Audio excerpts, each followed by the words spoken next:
The morning mist hung low over the grounds of Kensington Palace as Prince William adjusted his collar one final time. Today wasn't about royal duties or public appearances. Today was personal, deeply personal, and he could feel the weight of anticipation settling in his chest like a stone. Catherine had been unusually quiet at breakfast, her fingers tracing the rim of her teacup as she watched their children argue over who got the last piece of toast. The normalcy of the scene felt almost surreal given what lay ahead. William had been planning this moment for months, working with his private secretary to arrange something that had never been done before in the modern royal family. The idea had come to him during one of those sleepless nights that had become more frequent since his father's coronation. He'd been thinking about legacy, about the weight of tradition, and about the people who had shaped him into the man he was today. There were so many who had influenced his journey, people who had stood by the royal family through decades of change, triumph, and tragedy. Mrs. Eleanor Hartwell had been one of those people. For 43 years, she had worked in various capacities for the royal household. She'd started as a young kitchen assistant during the Queen Mother's time, worked her way up through sheer determination and an unwavering loyalty that had become legendary among the staff.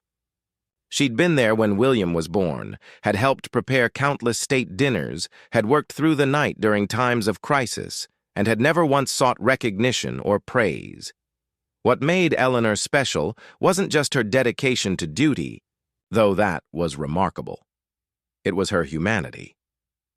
William remembered being a small boy, no more than 6 or 7, when he'd had a terrible nightmare after a particularly difficult day at school. He'd wandered the corridors of the palace, seeking comfort when Eleanor had found him. Without hesitation, she'd sat with him in the kitchen, made him warm milk with honey, and told him stories about her own childhood until his fears melted away. She'd never mentioned that night to anyone. It remained their secret, a moment of pure kindness that had stayed with William throughout his life. Over the years, he'd witnessed countless similar acts of compassion from Eleanor. She had a gift for seeing when someone needed comfort, whether it was a homesick new staff member, a visiting dignitary feeling overwhelmed by protocol, or even senior royals struggling with the pressures of public life. Now, at 78 years old, Eleanor was facing her own challenges. Her husband of 52 years had passed away the previous winter, leaving her alone in a small cottage that had become too big for one person. Her arthritis made the daily tasks she'd once performed with ease increasingly difficult. Most heartbreaking. Of all, her only son lived in Australia with his family, too far away to provide the support she needed. William had learned about Eleanor's situation through Sarah, his housekeeper, who had maintained friendships throughout the extended royal household network. The story had troubled him deeply. Here was a woman who had given her entire adult life to serving his family, who had shown kindness to him in moments when he needed it most, and she was facing her final years alone and struggling. That's when the idea had formed. What if he could give back to Eleanor in a way that honored not just her service, but her character? What if he could create a moment that would change everything for her? The plan had taken months to execute. William had quietly reached out to Eleanor's son in Australia, a kind man named David who had been trying for years to convince his mother to move closer to his family. The problem had always been practical. Eleanor couldn't afford to relocate internationally, and David's young family was still establishing themselves financially. Working through intermediaries to maintain secrecy, William had arranged for David and his wife and 2 children to fly to London. But that was just the beginning.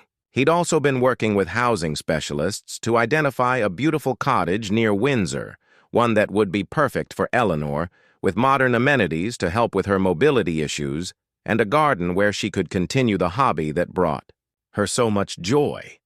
The most challenging part had been arranging everything without Eleanor's knowledge. She still came to the palace twice a week to help with special events, a schedule she'd maintained even after her official retirement because, As she put it, the royal family is my family too. Her loyalty and dedication remained absolute, even as her physical capabilities had diminished.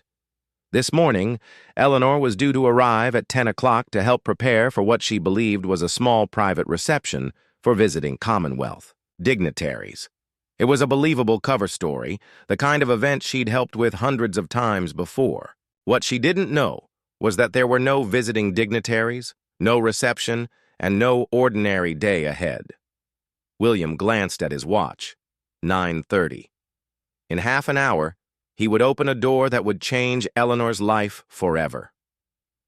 The weight of the moment felt enormous, not because of any royal protocol or public significance, but because of what it represented. This was about recognizing the quiet heroes who make extraordinary lives possible, about honoring the people who serve not for recognition, but from genuine care and dedication.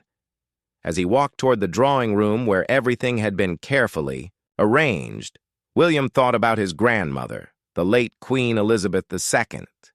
She had always emphasized the importance of recognizing service, of understanding that the monarchy's strength came not from titles or ceremonies, but from the people, who believed in its purpose and worked tirelessly to support it. Today, he would honor that legacy in the most personal way possible. Today, he would give back to someone who had given everything, and in doing so, perhaps find a small measure of the peace that comes from knowing you've made a difference in someone's life. The door handle felt cool under his palm as he prepared to change everything. Eleanor Hartwell stepped carefully from the black car that had been sent to collect her, her weathered hands gripping her walking stick with practiced ease. At 78, she still carried herself with the dignity that had made her a beloved figure among the palace staff for over 4 decades. Her gray hair was pulled back in the same neat bun she'd worn for years, and despite her age, her eyes held the sharp intelligence that had helped her navigate the complex world of royal service. The young driver offered his arm, which she accepted, with a grateful smile. "Such a gentleman," she murmured, thinking of her own grandson who was probably getting ready for school on the other side of the world at this very moment. The ache of missing her family had become a constant companion since her husband Harold's passing, but she'd learned to carry it quietly, just as she'd learned to carry so many things over the years. As she made her way toward the palace entrance, Eleanor reflected on how much had changed since she'd first walked through these doors as a nervous 18-year-old. The young Prince William she remembered racing through the corridors was now a man with children of his own, carrying the weight of future kingship with a grace that would have made his grandmother proud. She'd watched him grow from a mischievous boy into a thoughtful man, had seen him navigate the tremendous pressures of public life while trying to maintain some semblance of normalcy for his own family. There had been moments over the years when she'd worried about him, particularly after his mother's death, when she'd seen the pain in his young eyes and wished she could offer the same comfort she'd given him that night when he was 6. The familiar halls welcomed her like an old friend. Even after official retirement, these twice-weekly visits gave structure to her days and purpose to her weeks. The staff she encountered along the way greeted her warmly, some young faces she was still learning, others longtime colleagues who had become like family to her. "Morning, Mrs. Hartwell," called James, one of the footmen who had started around the same time her son David had left for university. "Prince William is expecting you in the blue drawing room when you're ready." Eleanor nodded, making her way, slowly but steadily through the corridors she knew by heart. She was curious about today's event. The details had been unusually vague, simply that there would be a small gathering requiring her expertise with the Commonwealth reception protocols. It seemed a bit formal for what she'd been told would be an intimate affair. But royal events often evolved in unexpected ways. As she approached the blue drawing room, she could hear voices inside, though she couldn't make out the words. She paused for a moment to catch her breath and smooth her navy dress, the same one she'd worn to countless royal functions over the years. It was important to her to maintain standards, even at her age, even when arthritis made getting dressed more challenging than it used to be. She knocked gently on the door, waiting for permission to enter as protocol demanded.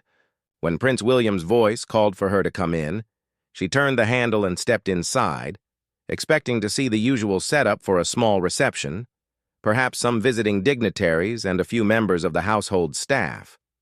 Instead, she found Prince William standing alone in the center of the room, which had been arranged not for a reception, but almost like a comfortable living room. There were fresh flowers everywhere, her favorite white roses, though she'd never mentioned that preference to anyone at the palace. The lighting was soft and warm, and there was something in William's expression that she'd never seen before, a mixture of anticipation and deep emotion. "Your Royal Highness," she said, performing the small curtsy that had become second nature. Over the decades, though it took more effort now than it once had. "Eleanor," William said, and something in his voice made her look at him more carefully. "Thank you for coming today. I know you thought you were here for a Commonwealth reception, but I need to tell you something. There is no reception today." Confusion flickered across Eleanor's face. In all her years of service, she'd never been called to the palace under false pretenses. Her mind raced through possibilities, wondering if she'd made some mistake, if there was some protocol she'd forgotten or some service issue that needed to be addressed. "I don't understand, Your Royal Highness," she said quietly, her voice carrying just a hint of the concern she was feeling. William took a step closer, and she could see that his eyes were bright with emotion. "Eleanor, for 43 years, you've served my family with a dedication and kindness that goes far beyond duty. You've been there through celebrations and sorrows, through public triumphs and private struggles. You've given your entire adult life to caring for others, often at the expense of your own needs and desires." Eleanor felt heat rise in her cheeks. She'd never been comfortable with praise, had always believed that service was its own reward. "Your Royal Highness, I was simply doing my job. It has been my honor to serve." "No," William said gently but firmly. "What you've done goes so far beyond any job description. You've been a source of comfort, wisdom, and stability through decades of change. You've helped raise me and my brother. You've supported my father and grandmother. You've made this palace not just a residence, but a home." The emotion in his voice was unmistakable now, and Eleanor felt something shift in the room, a gravity she wasn't prepared for. She'd attended countless formal ceremonies, had seen the royal family in moments of great state significance, but this felt different. This felt deeply personal. "I know about Harold's passing," William continued, his voice soft with sympathy. "I know how difficult this year has been for you, how much you miss him, how much you miss David and your grandchildren in Australia." Eleanor's eyes filled with tears at the mention of her husband. Even 8 months after his death, the grief could still catch her off guard, particularly when someone spoke of him with such understanding. She dabbed at her eyes with the handkerchief she always carried, embarrassed by her display of emotion. "I know that you've been struggling with more than just grief," William went on. "I know that the cottage has become too much for you to manage alone, that your arthritis makes the daily tasks harder than they used to be, that you've been trying to hide how difficult things have become because you don't want to be a burden to anyone." Now Eleanor was truly confused. How could Prince William know these intimate details of her personal struggles? She'd been so careful not to let her problems affect her work, had maintained her professional demeanor even on the hardest days. "Your Royal Highness, I don't know how you—" she began, but William held up a gentle hand. "Eleanor, what if I told you that today everything is going to change? What if I told you that behind that door?" He gestured toward the entrance to an adjoining room, "is something that will transform not just your day, but your entire future?" Eleanor stared at him, her heart beginning to race with a mixture of anticipation and bewilderment. In all her years of royal service, she'd never experienced anything like this moment. The prince's words seemed to hang in the air between them, full of promise and possibility she couldn't yet comprehend. "I don't understand what you mean," she whispered, but even as she spoke, she could feel that something extraordinary was about to happen. William could see the confusion and growing emotion in Eleanor's eyes, and his heart swelled with the knowledge of what was about to unfold. He had imagined this moment countless times over the past months, but standing here now, seeing the woman, who had shown him such kindness throughout his life, he felt the full weight of what they were about to do. "Eleanor," he said, his voice gentle but filled with purpose, "I want you to know that what happens next comes from a place of deep gratitude and love.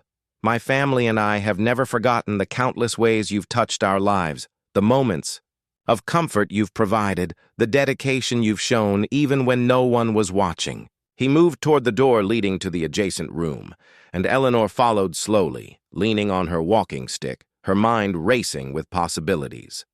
The uncertainty was almost overwhelming, but there was something in William's demeanor that told her to trust, to believe that whatever lay ahead was born from genuine care. "Before we go through this door," William continued, "I want to share something with you. Do you remember a night, many years ago, when you found a frightened little boy wandering the palace corridors after a nightmare?" Eleanor's eyes widened with recognition, and a soft smile crossed her weathered features. "You were so small," she said quietly. "You'd had a terrible dream, and you were looking for someone, anyone, to help chase the fear away. You sat with me in the kitchen," William continued, his own smile matching hers. "You made me warm milk with honey, and you told me stories about growing up in Yorkshire until I felt safe enough to go back to sleep. You never told anyone about that night. You just gave a scared child exactly what he needed." Tears began to flow freely down Eleanor's cheeks now. She remembered that night so clearly. Remembered thinking that this little prince was just a boy who needed comfort, no different from any child who was afraid in the dark. "That wasn't the only time," William went on. "Over the years, you've provided that same comfort to so many people. Staff members who were homesick, visiting dignitaries who felt overwhelmed, family members who were struggling with the pressures of public life. You have a gift, Eleanor. You see when people need kindness, and you provide it without question, without seeking recognition." Eleanor dabbed at her eyes with her handkerchief, overwhelmed by the prince's words. She had never thought of her actions as anything special, had simply responded to need wherever she saw it. "Your Royal Highness, I only did what felt right," she said through her tears. "When someone is hurting, you try to help. That's what my mother taught me, what Harold always believed." "Exactly," William said, placing a gentle hand on her shoulder. "And now it's time for someone to help you. Eleanor, behind this door is your son David." Eleanor's walking stick clattered to the floor as her hands flew to her mouth in shock. "David?" she whispered, her voice barely audible. "But he's in Australia. He can't be here. It's impossible." "He's here, Eleanor. He's been here for 3 days, working with us to arrange something very special. But that's not all." William's voice was thick with emotion now, seeing the overwhelming joy and disbelief on Eleanor's face. "I don't understand," she managed to say, her legs feeling weak beneath her. "David's entire family is here. His wife, Sarah, your grandchildren, Emma and James. They've all come to London because we're moving you to be near them. We've found you a beautiful cottage near Windsor, one with a garden where you can grow your roses, with modern features to help with your arthritis, with room for your family to visit whenever they want." Eleanor sank into the nearest chair, her hand pressed to her heart as the magnitude of what William was saying began to sink in. I don't have the means. How is this possible? Eleanor, you've given 43 years of your life to serving others. You've provided comfort, stability, and love to countless people, including me and my family. This is our way of giving back, of ensuring that your remaining years are filled with the same joy and security you've provided to others. William knelt. Beside her chair, his eyes level with hers. The cottage is yours, with no financial obligation. We've also arranged for David's family to relocate to London permanently. He's been offered a position with one of our charitable foundations, doing work that will make a real difference while allowing him to care for his mother. The room seemed to spin around Eleanor as she tried to process what she was hearing. After months of loneliness, of struggling with daily tasks, of missing her family so desperately it felt like a physical pain, suddenly everything was changing in ways she couldn't have imagined. "But why?" she whispered. "Why would you do all this for me?" William's eyes filled with tears as he answered, "Because kindness deserves kindness, Eleanor. Because loyalty should be rewarded. Because someone who has spent their entire life taking care of others deserves to be taken care of in return. And because that scared little boy you comforted all those years ago grew up remembering what it felt like to be truly cared for." Eleanor closed her eyes, trying to steady herself against the overwhelming emotions flooding through her. When she opened them again, William was standing, extending his hand toward the door. "Are you ready to see your family?" he asked gently. With trembling hands, Eleanor retrieved her walking stick from the floor. She looked at William through her tears, seeing not the future king, but the caring man he had become, someone who understood the value of compassion and chose to act on it. "I've dreamed of seeing them again," she said, her voice stronger now despite her tears. "I've missed them so much since Harold died. Some nights the loneliness felt like it might overwhelm me completely. You'll never have to feel that alone." "Again," William promised, his hand on the door handle. "Behind this door is your new beginning, Eleanor. Behind this door is your family and your future, and the recognition you've earned through decades of selfless service."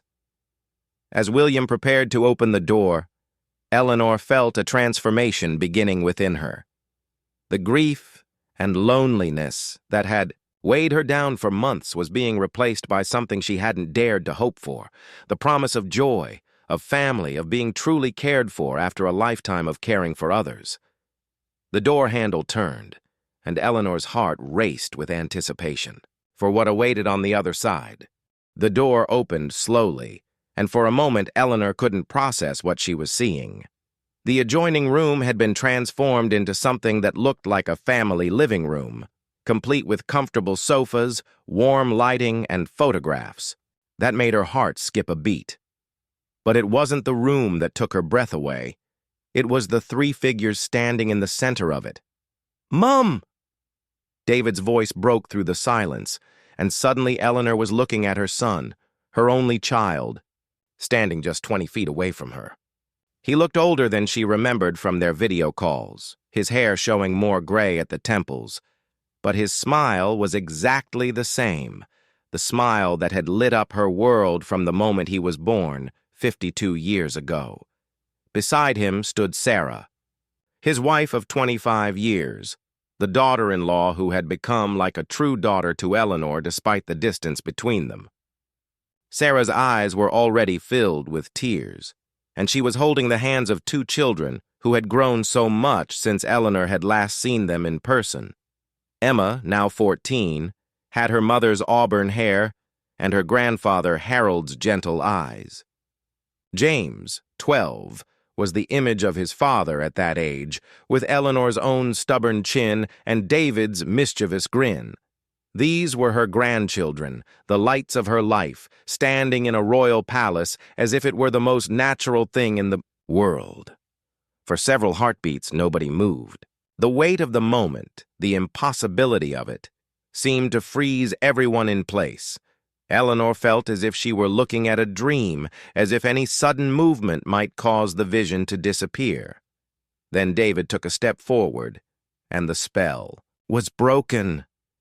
"Mom," he said again, his voice thick with emotion, "we've come to take you home." Eleanor's walking stick fell from her nerveless fingers as she moved toward her son, her arthritis forgotten in the overwhelming need to hold him. David met her halfway, wrapping his arms around the woman who had sacrificed so much to give him the best life possible, who had worked extra shifts to pay for his university education, who had supported his decision to move to Australia even, though it broke her heart. Mother and son held each other for what felt like hours, both crying freely now, 43 years of separation and longing pouring out in that embrace. Eleanor could smell David's familiar cologne, could feel the strength in his arms, could hardly believe that this moment was real. "I've missed you so much," she whispered against his shoulder. "Every day since Dad died, I've wished I could just hug you one more time." "I know, Mom," David replied, his own voice breaking. "I've wanted to come home so many times, wanted to be there for you, but the money, the distance, everything seemed impossible until—" He pulled back slightly to look at her, then gestured toward William, who was standing quietly nearby, giving the family their moment while ensuring he was available if needed. "Until His Royal Highness contacted me 3 months ago," David continued. "He told me about everything you've done for the royal family, about how much you've meant to them, and about how they wanted to do something meaningful to thank you." Eleanor turned to look at William through her tears, still struggling to understand the magnitude of what was happening. 3 months ago, William stepped forward with a gentle smile.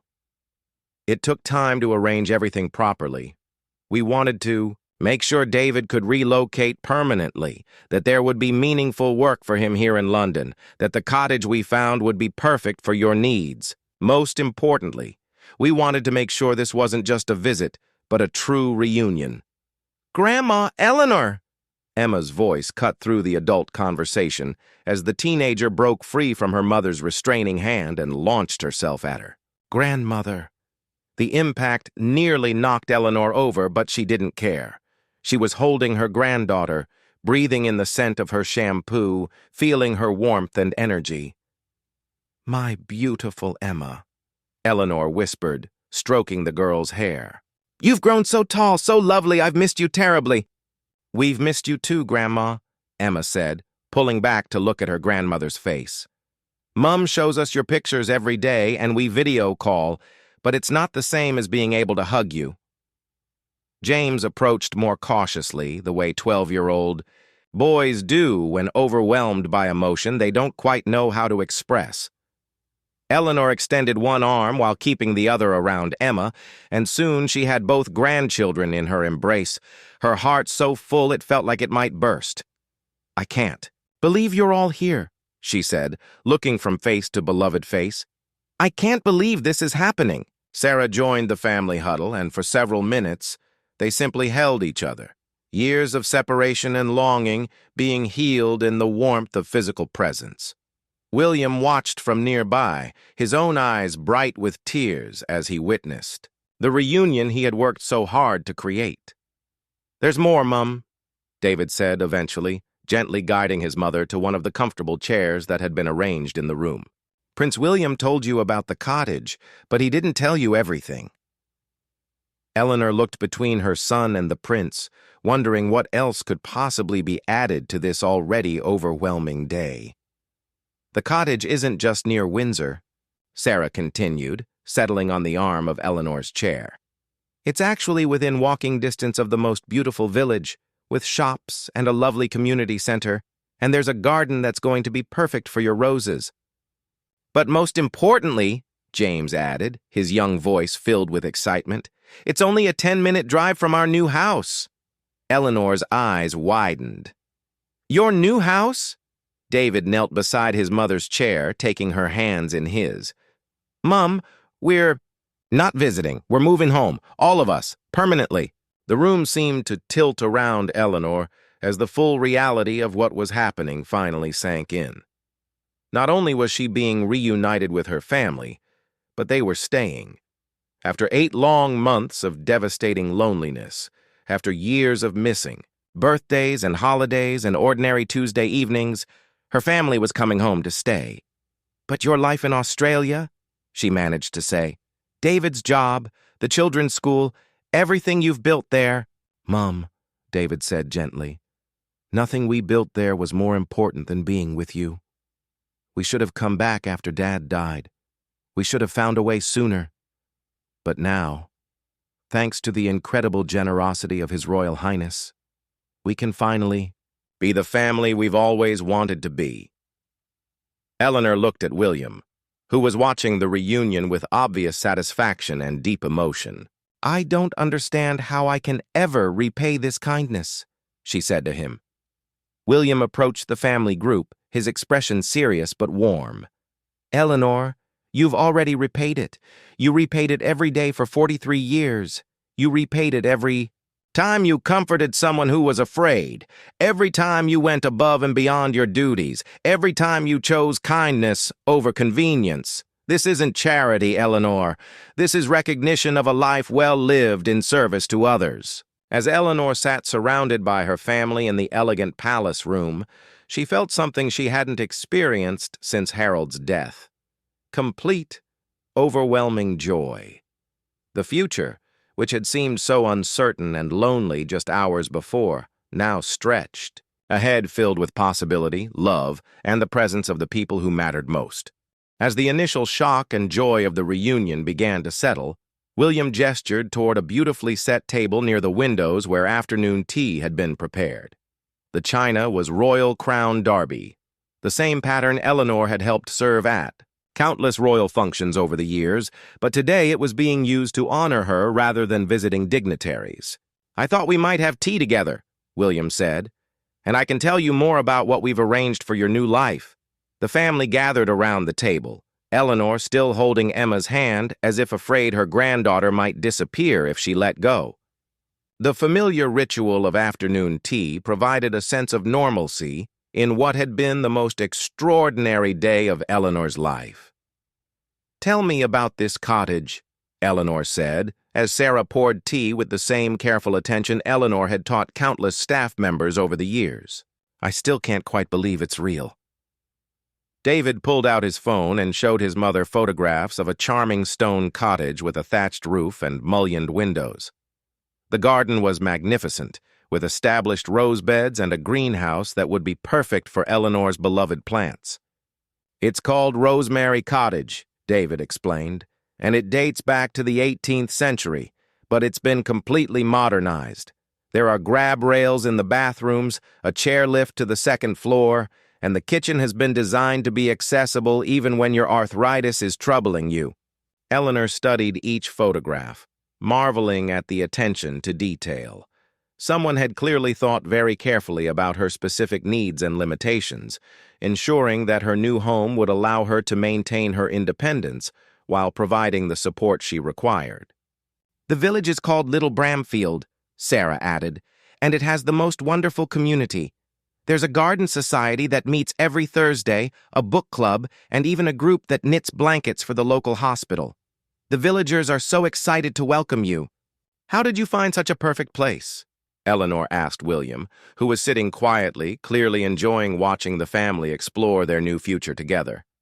Actually, William replied with a smile, we had some help. Do you remember Mrs. Patterson, who used to work in the household accounts department? Eleanor nodded. Margaret Patterson had been a dear friend during her years at the palace, someone who shared her love of gardening and had often brought Eleanor cuttings from her own garden. Margaret lives in Little Bramfield now, William continued. When we were looking for the right place for you, she helped us understand what you would love most. She's the one who told us about your passion for white roses and your dream of having a greenhouse. Tears filled Eleanor's eyes again as she realized how many people had been involved in creating this moment. It wasn't just William's generosity, it was a network of caring individuals who had remembered her kindness over the years and wanted to contribute to her happiness. There's something else, James said, bouncing slightly in his chair with excitement. Tell her about the job, Dad. David smiled at his son's enthusiasm.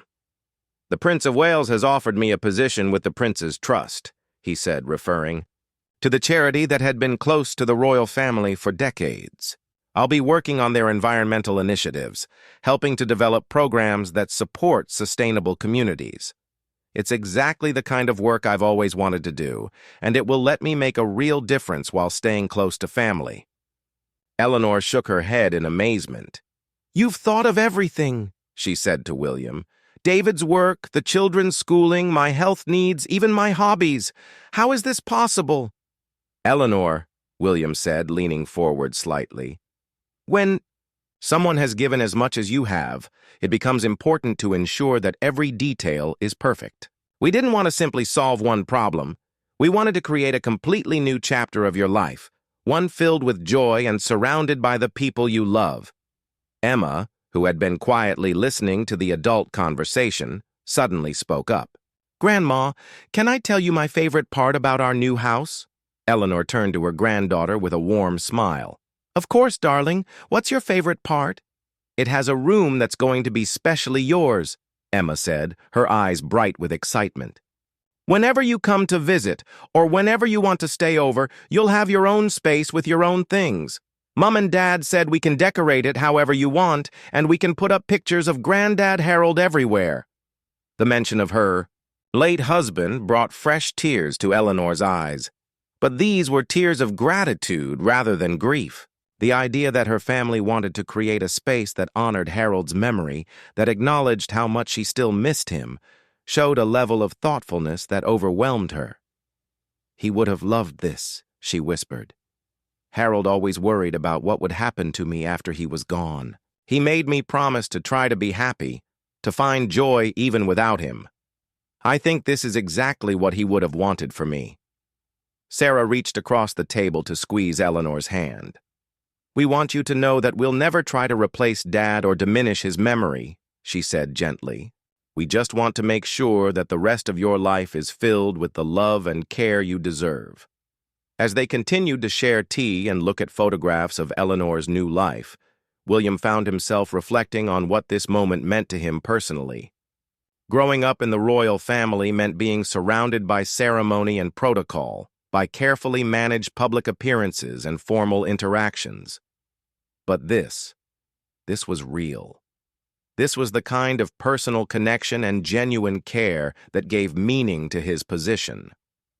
"There's one more thing," William said as the afternoon drew on. "Eleanor, we'd like you to consider accepting an honor from the crown. Not a public ceremony, not something that would require speeches or formal recognition, but a private acknowledgement of your service. A small token that reflects how much your dedication has meant to my family over the years." Eleanor looked startled. "Your Royal Highness, I couldn't possibly. I was just doing my job, nothing more." "That's exactly why you deserve recognition," William replied. "Because you never sought it, because you gave freely without expecting anything in return, because your service came from the heart rather than from ambition." David placed his hand over his mother's. "Mom, I think you should accept. Not for yourself, but for all the other people who work quietly behind the scenes, who give their best every day without recognition. You could represent all of them." Eleanor sat quietly for several moments, considering the weight of what was being offered. Throughout her life, she had always believed that service was its own reward, that the satisfaction of a job well done was recognition enough. But perhaps David was right. Perhaps accepting this honor would acknowledge not just her own service, but the dedication of countless others who worked quietly to support the institutions they believed in. "If you think it would be appropriate," she said finally, "then I would be honored to accept." William smiled, clearly pleased by her decision. "It will be a private ceremony, just family and close friends. Nothing that would make you uncomfortable or put you in the public eye unless you choose otherwise." As the afternoon light began to fade, the conversation turned to practical matters. When would Eleanor move to the cottage? How soon could David's family relocate? What about Eleanor's current home and possessions? "We've arranged for professional movers to handle everything," William explained. "They'll pack your belongings carefully and transport anything you want to keep to your new home. The cottage comes fully furnished, but we want you to have all your personal treasures, your photographs, Harold's books, anything that holds special meaning." what about my garden? Eleanor asked, thinking of the small plot behind her current cottage where she'd spent so many peaceful hours tending her roses. We've already spoken to a specialist, Sarah said with a smile. Any plants you want to bring can be carefully transplanted to your new garden. In fact, the head gardener at Windsor has offered to help ensure they survive the move and thrive in their new location. Eleanor shook her head in wonder. You've truly thought of everything. I feel like I'm living in a fairy tale. You deserve a fairy tale ending, Emma said simply, with the direct honesty that only children possess. You've been kind to everyone your whole life. Now, it's time for people to be kind to you. The wisdom in her granddaughter's words struck Eleanor deeply. She had spent so many years focused on caring for others that she had almost forgotten what it felt like to be cared for. This day had reminded her that kindness, when given freely, often returns in unexpected and beautiful ways. As the tea service was cleared away, William stood and walked to a small table near the window. He returned with an envelope sealed with the royal crest. Eleanor, he said, this contains all the details of your new arrangements, including the address of your cottage, David's employment contract, and information about the children's new schools. But more importantly, it contains a letter from my family to yours, expressing our gratitude for everything you've given us over the years. Eleanor accepted the envelope with trembling hands, knowing that it represented not just practical information, but the beginning of an entirely new chapter of her life. After months of struggling with loneliness and uncertainty, she was holding the promise of a future filled with family, security, and purpose. When can we see the cottage? James asked, unable to contain his excitement any longer. William checked his watch and smiled. Actually, if you'd like, we could drive out there now. The keys are waiting, and I think Eleanor should see her new home before the sun sets on this remarkable day. The family exchanged excited glances, and Eleanor felt her heart race with anticipation. In just a few hours, her entire world had changed. She had gone from loneliness to reunion, from uncertainty to security, from despair to hope. The cottage that awaited her wasn't just a new home. It was a symbol of recognition, of love, and of the beautiful truth that kindness truly does have, the power to transform lives. The convoy of cars wound through the English countryside as the late afternoon sun cast golden light across the rolling hills. Eleanor sat in the back seat of the lead vehicle with William, while David's family followed in the car behind.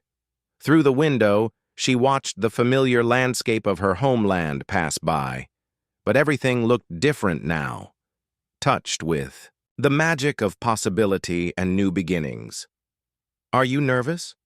William asked gently, noticing how Eleanor's hands fidgeted with her handkerchief. Overwhelmed, she admitted. This morning, I woke up in my empty cottage, missing Harold, missing my family, wondering how I would manage another day alone. Now, I'm on my way to see a new home where my family will be nearby, where I can start fresh while still honoring the life Harold and I built together. As they turned onto a narrow lane lined with ancient oak trees, Eleanor's breath caught in her throat. Ahead of them stood Rosemary Cottage, even more beautiful than the photographs had suggested. The honey-colored stone glowed in the afternoon light, and the garden was a riot of color, with roses climbing the walls and spilling over the gate in glorious abundance. "Oh, my," Eleanor whispered, pressing her hand to the window. "It's absolutely perfect." The cars came to a stop in front of a wooden gate painted sage green, with a brass nameplate that read Rosemary Cottage in elegant script. David and his family tumbled out of their car, all talking at once in their excitement, while William helped Eleanor from her seat. As they approached the front door, a small group of people emerged from the cottage. Eleanor recognized Margaret. Patterson immediately, her old friend from the palace, now silver-haired, but with the same warm smile Eleanor remembered. "Eleanor, dear," Margaret called out, hurrying forward to embrace her old colleague. "Welcome to Little Bramfield. We've all been so excited to meet you properly." Behind Margaret came several other villagers, each introducing themselves with genuine warmth. There was Mrs. Foster from the Garden Society, Mr. Williams, who ran the local pub, and young Mrs. Chen, who taught at the village school where Emma and James would be enrolled. "We've prepared a small welcome," Mrs. Foster explained. "Nothing overwhelming, just some essentials to get you started, and flowers from all our gardens to help make the cottage feel like home from the very first day." Eleanor felt tears prick at her eyes again as she realized that these people, strangers just moments ago, were already opening their hearts to welcome her into their community. The kindness that had started with William's extraordinary gesture was rippling outward, creating connections and possibilities she hadn't dared to imagine. William produced an old-fashioned brass key and presented it to Eleanor with a formal flourish that made her laugh despite her emotion. "Mrs. Eleanor Hartwell," he said with mock ceremony, "I present you with the key to your new kingdom." Eleanor's hand trembled as she took the key and walked to the front door. The wood was painted a soft blue that reminded her of summer skies, and there was a wreath of white roses hanging beside a brass knocker shaped like a bee. "Harold always said that home isn't a place, it's a feeling," Eleanor said quietly as she fitted the key into the lock. "He said home is where you feel safe, loved, and needed. I thought I'd lost that forever when he died." The key turned smoothly, and the door swung open to reveal a cozy interior that took Eleanor's breath away. The cottage had been furnished with obvious care and attention to her tastes. There were comfortable chairs positioned to catch the afternoon light, bookshelves waiting to hold Harold's beloved volumes, and everywhere she looked, thoughtful touches that showed how much consideration had gone into creating this space. The sitting room had a fireplace with a mantel perfect for displaying photographs, and someone had already placed a bouquet of white roses in a crystal vase on the coffee table. The kitchen was modern but retained its cottage charm, with everything positioned at heights that would be comfortable for Eleanor's arthritis-affected joints. "There's something special upstairs," Emma said, tugging at her grandmother's hand. "Can we show you?" Eleanor climbed the stairs slowly, marveling at the smooth operation of the chairlift that had been installed alongside the traditional banister. At the top, Emma led her to a bedroom that faced the garden, where the late afternoon sun streamed through windows framed by climbing roses. But what made Eleanor gasp was what stood on the dresser.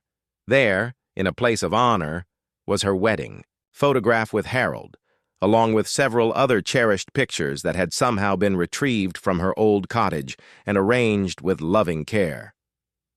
"We wanted you to see that this isn't about leaving your old life behind," David said softly, from the doorway.